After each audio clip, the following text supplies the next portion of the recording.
Greetings, everyone. Lisa here. If you go to sleep at night and you feel like you've done something, more than likely you have. We consider this that you're working for the army of the Lord or you're hacking into the world through the bad guys. Either way, I'm speaking to you. These theorems are based on reading Dolores Cannon's work, reading my Bible, and my own personal experiences. And when I say working in the dream time, sometimes, and I don't mean this to scare people, we go up into space and we work with the Federation of Planets.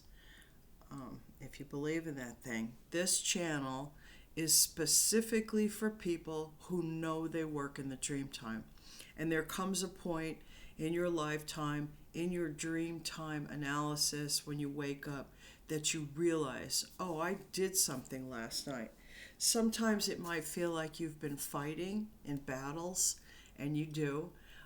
Sometimes you monitor things that are happening here on Earth through a screen, so you're at a screen looking. Sometimes we take care of babies, and sometimes we actually go out there and we bring back people who have been abducted, who are important in our reality today. With that being said, I have just a few boom boom messages, and then I'm going to start reading a little bit from here. The other night I was kind of bored and I started flipping through this book. And I'm going to tell you people, this book is no longer in print.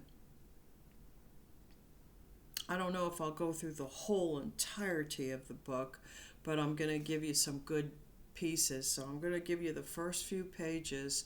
They pretty much delineate what I'm saying to you is not fake stuff, okay? Because I talk about cyberstalking, harassment, BLE radar, and mind control that's going on in the world today. And this book shows you kind of how it started. But before I get into that, I got some messages from Spirit. Like the other day I pulled ET Experiencer cards, and some of you all graduated to be super soldiers. So the McGregor, which I'm not going to even give an idea of who that is. Some of you know who he is and some of you don't. But he needs to keep his identity kind of under wraps. Mr. Buttersworth have, from the last quarter moon, graduated to be super soldiers. So congratulations to those two guys. That's a big message. Now this one's important. Bear with me, sorry.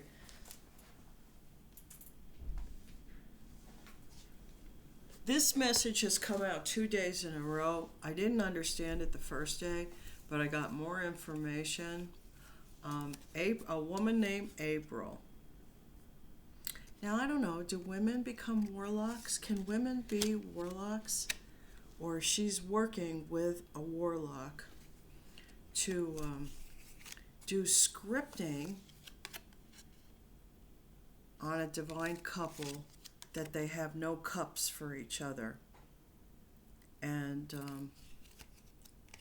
Anubis, the god Anubis, is watching her and undoing her scripting. So it worked for one day, but it didn't work the next day. So they're on to you, April, whoever you are.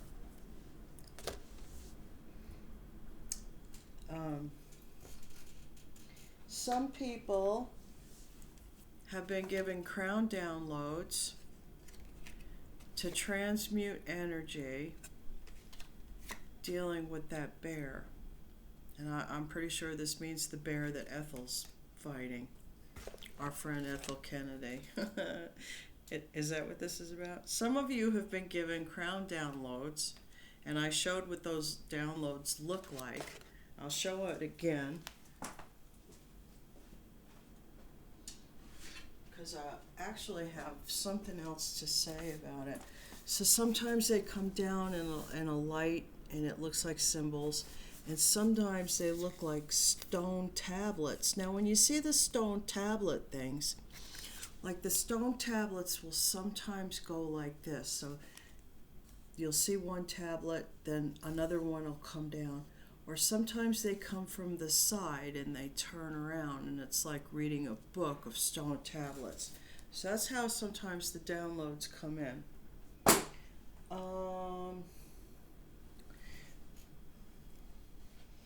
Some remote viewing has been going on, and it's been done officially in December.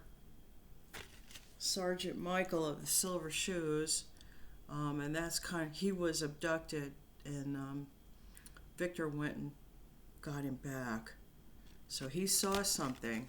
Sergeant Michael of Silver Shoes was remote viewing for official capacity, was abducted and brought back. So he saw something important in December. Sergeant Michael, we're all aware of that for you. The other one message is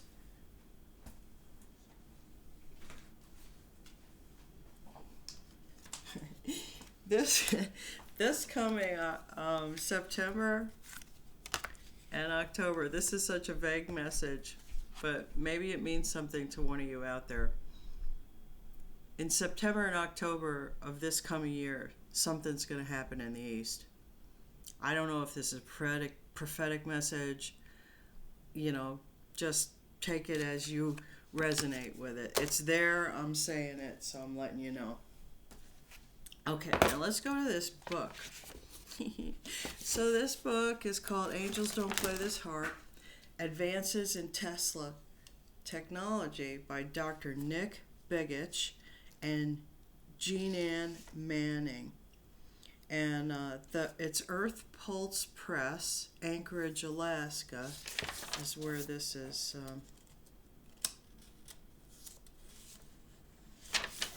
And it talks about, I'm not going to talk about the authors, I'm going to go right into some of this stuff because it's pretty effing heavy. Now this illustration shows the ionosphere relationship to the Earth. The illustration appeared in the HAARP Environmental Impact Statement on page 10 through 125 of Volume 2. So I'm going to show you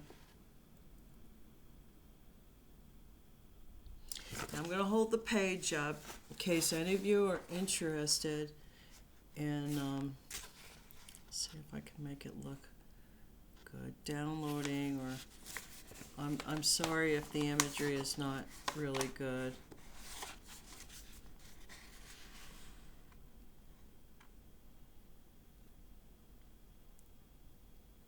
Now I'm going to read you the little blurbs.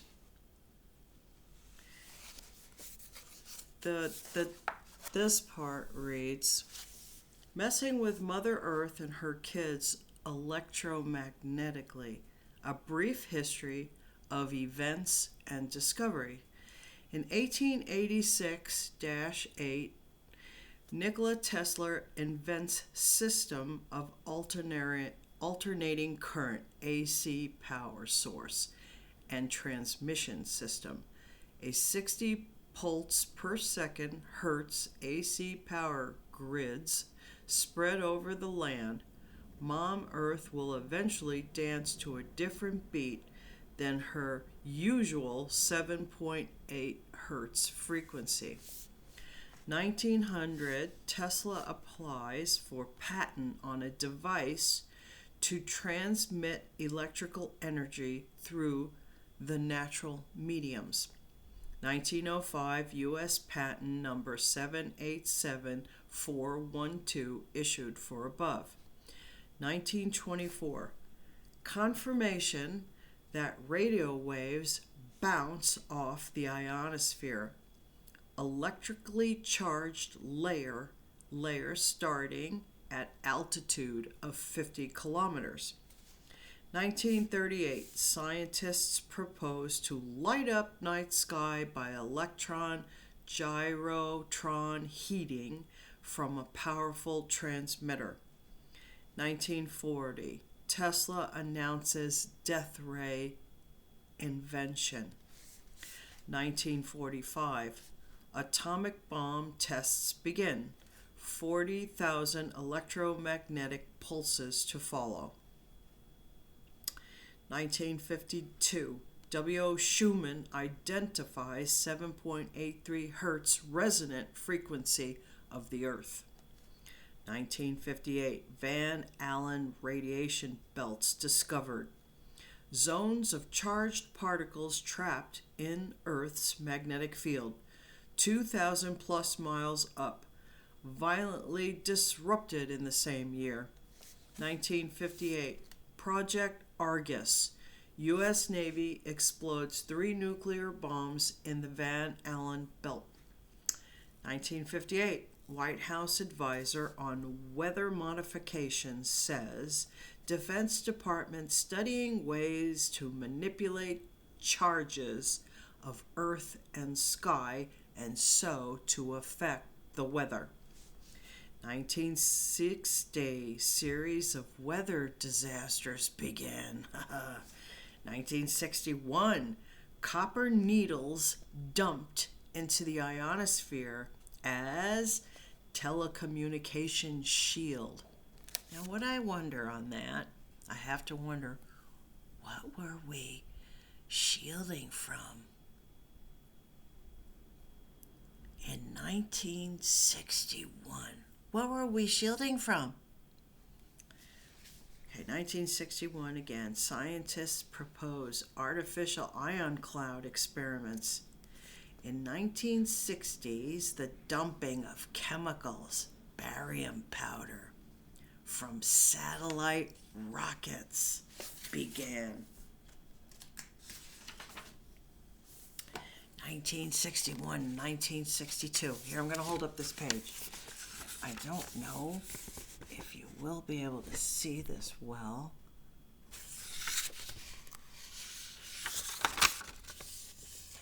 Well, maybe I'll try to photograph these, put these up on my Facebook page if anybody wants to download this stuff. But this is the page. 1961 to 1962, USSR and USA create many electromagnetic pulses, EMPs, in the atmosphere.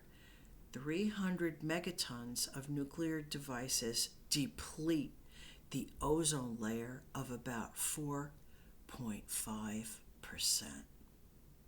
Gee, they told us it was fluorocarbons. 1962, launch of Canadian satellite and start of stimulating plasma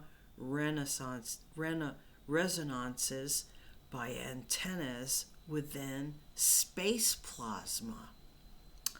1966, Gordon J.F. MacDonald publishes Military Ideas on Environmental Engineering. 1960s in Wisconsin, U.S. Navy Project Sanguine lays extremely low frequency antenna. 1968, Moscow scientists tell the West that they have pinpointed which pulsed magnetic field frequencies help mental and physiological functions and which frequencies do harm. People, do not F with me about the whole school shooter bullshit. Do you hear me? Those are not random people. They're made. Okay, that's all I'm going to say there. 1972. First reports on ionospheric heater experiments with high-frequency radio waves at Arecibo 0.9A 100 megawatt heater in Norway, built later in decade, can change conductivity of auroral ionosphere. Now, my question there is why? 1973, documentation that launch of Skylab halved the total electron content of the ionosphere for 3 effing hours by rocket exhaust gases. 1973. Recommendations for study of Project Sanguine's biological effects denied by the Navy. 1974. United Nations General Assembly bans environmental warfare. 1974. High-frequency experiments at Plattsville, Colorado, Arecibo, Puerto Rico, and Armidale, New South Wales, heat the bottom side of the ionosphere. 1974 experiments, air glow, brightened by hitting oxygen atoms in the ionosphere with accelerated electrons. 1975, Stanford professor Robert Helliwell reports that very low frequency, VLF, from power lines is altering the ionosphere. 1975, U.S. Senator Gaylord Nelson forces Navy to release research showing that extremely low frequency, ELF, transmission can alter human blood chemistry. 1975, Pell Senate Subcommittee urges that weather and climate modification work be overseen by a civilian agency answerable to the U.S. Congress. Didn't happen. That needs to happen, people. 1976, Dr. Susan Bowen and W. Ross Aday show nerve cells affected by ELF fields. 1979, launch of NASA's third high-energy astrophysical observatory causes large-scale, artificially induced depletion in the ionosphere. Plasma hole caused by rapid chemical processes between rocket exhaust and ozone layer. Ionosphere was significantly depleted over a horizontal distance of 300 km for some hours. They told us it was fluorocarbons and that we shouldn't use hairspray. 1985, Bernard J. Eastland applies for patent method and apparatus for altering a region in the Earth's atmosphere, ionosphere and or magnetosphere, first of 3 Eastland patents assigned to Arco Power Technologies. 1986, U.S. Navy project Henhouse duplicates Delgado Madrid experiment, very low level, very low frequency, pulsed magnetic fields harm chick embryos. Now we eat that shit, people. 1980s, in the later part of the decade, the U.S. begins network of ground wave emergency network, GWEN. Towers each should generate very low frequency, VLF, waves for defense purposes. 1987 to 1992, other Arco Power Technologies Incorporated, APTI, scientists build on Eastland patents for development of new weapon capabilities. 1994, military contract E-Systems buys APTI, holder of Eastland patents, and contract to build bigger ionosphere heater in World High Frequency Active Auroral Research Project known as HAARP. or HAARP, the HAARP. 1994, Congress freezes funding on HAARP until planners increase emphasis on Earth penetrating tomography uses for nuclear counter proliferation efforts.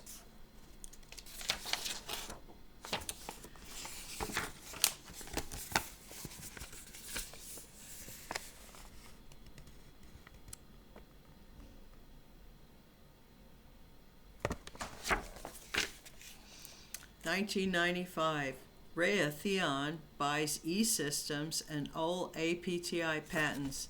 The technology is now hidden among thousands of patents within one of the largest defense contractor portfolios. 1995, Congress budgets $10 million for 1996 under nuclear counter-proliferation efforts for the HAARP project. 1995, HAARP planners to test patent number 5,041,834 in September.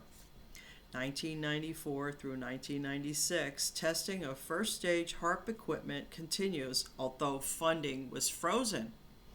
1996, HAARP planners to test the Earth-penetrating tomography applications by modulating the electrojet at ELF frequencies. 1998, the European Parliament's Subcommittee on Security and Disarmament holds a hearing on HAARP on February 5, 1998.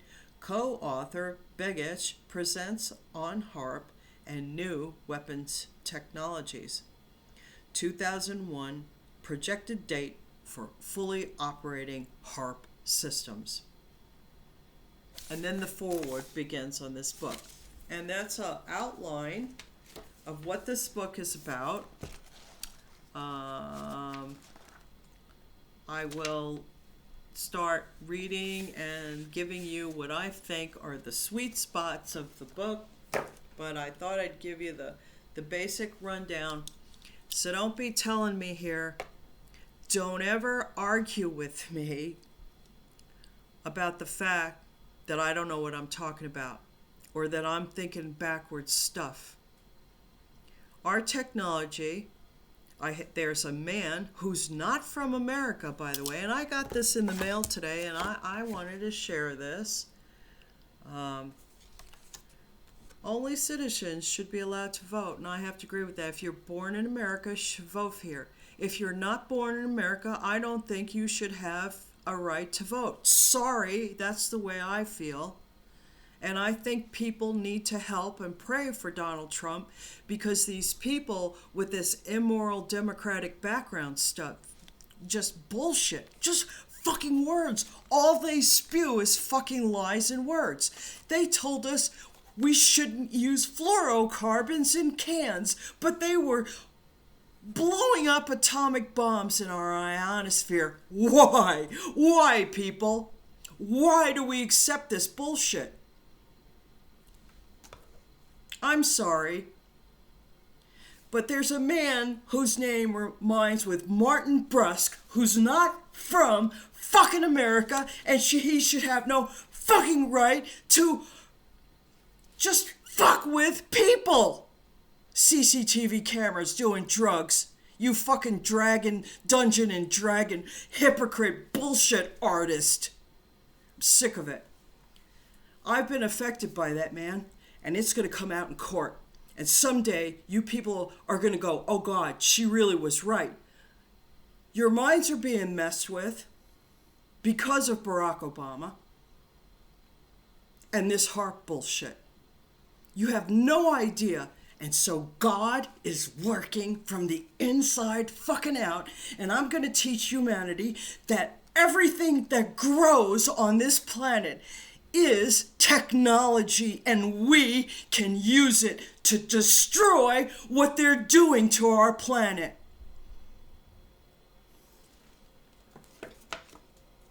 That's all I got to say today. I get really emotional about it because I'm lived a lifetime. I lived through some of that shit in the 1961 when that fucking hurricane came through New York. And you poor people down there in Louisiana, like, are they trying to fuck up Emerald's restaurants? Is that why they keep putting hurricanes into Louisiana? I wouldn't be surprised if they're just trying to F with one person.